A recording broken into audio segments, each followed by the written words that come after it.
Good evening, good afternoon, good night, good morning, wherever you are in the Americas or all around the world. I am Jason Scott, and today we're going to talk about my new favorite Japanese artist, at least my favorite Japanese artist, not in the manga pages, Katsuyo Aoki.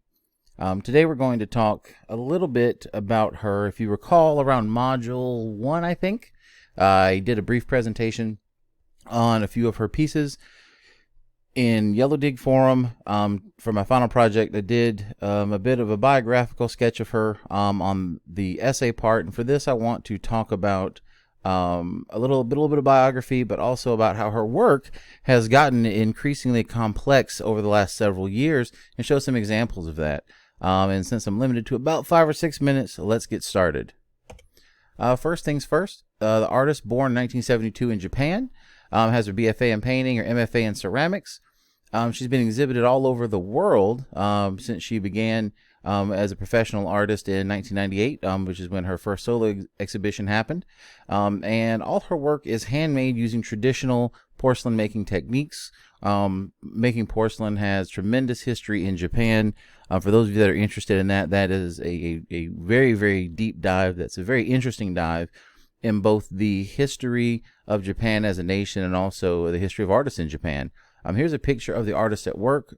She must be terribly reclusive. There are only like 3 or 4 pictures of her that I can find anywhere. But here's a picture of her assembling one of her larger pieces called Trolldom.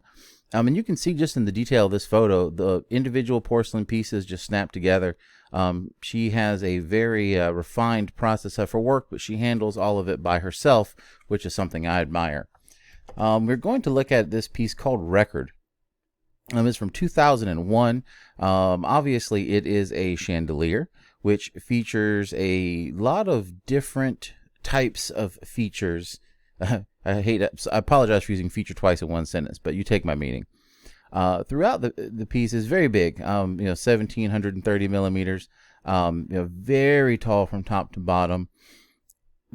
This is 2001, so this is going to be one of her earlier works and one of her earlier exhibitions after turning to ceramics away from painting. And even though this is an early work, we can see a tremendous amount of complexity both in the creation of the piece, because we have where it's anchored here, we have one distinct piece, 2, and then this, and then on the ring that we have here near the bottom, we have tremendous figures that come out from it and processes that come out from there. And then, maintaining the integrity of the piece are these supports, which are all independently crafted themselves. So an early piece, but a work of genius. One thing that she's really starting a tradition of here is creating a complex work that can be viewed from any angle, under any lighting condition, and in any situation. And one subtle change will create an entirely different experience for the viewer. There's not a narrative on display per se, but within the groups of processes that we see, and within each register, from top to bottom, you have different elements at play. And being this is one of her earlier pieces, we'll see in the years to come, as we go through this presentation, that she does begin to incorporate more overt narrative elements into her sculptures. And here we don't really see that much, though it would be easy to say we have, these look like figures. We have this, which could be as a serpentine structure, or it could be mimicking certain types of gilding from the Rococo period, which she talks about in her artist statement. This figure here, reminiscent of a skull, maybe not necessarily one. So lots of things at play here. And as we move on from 2001, we also have this piece called Examination, which obviously we have the form of perhaps a large dragon. That's what I thought the first time I saw it. And then as I was writing this, and then later I thought to myself, could it be a dragon, or might it just be a seahorse? Or could it be nothing at all? And again, that's the beauty of her work, is that her work combines elements that are familiar, but a lot of the pieces are rendered in such a way where it makes you wonder exactly what are we looking at. it'd be easy to say, well, this is a dragon form, and obviously that's why I included here. But taking it, from second or a third look, it could be a lot of things. Could this be, the prow of a ship, possibly? This piece is seated on a very large bed, very heavy. I'm sure I would hate to be the one responsible for transporting this.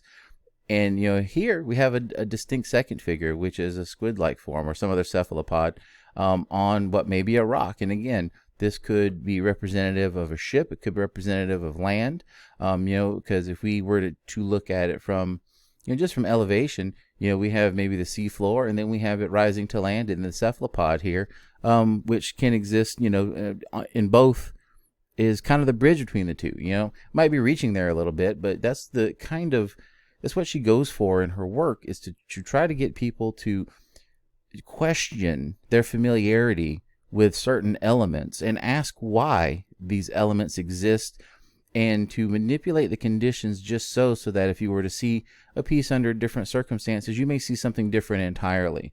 So this next photo we have here is from the solo exhibition 2001, where we saw the last two pieces, Record and Examination, right here. And we can see the backside of Examination. It's hollow to a point, but there's also a huge process coming out here. And unfortunately, I could not find more photos of this exhibition, and the gallery doesn't have it on their website anymore, unfortunately.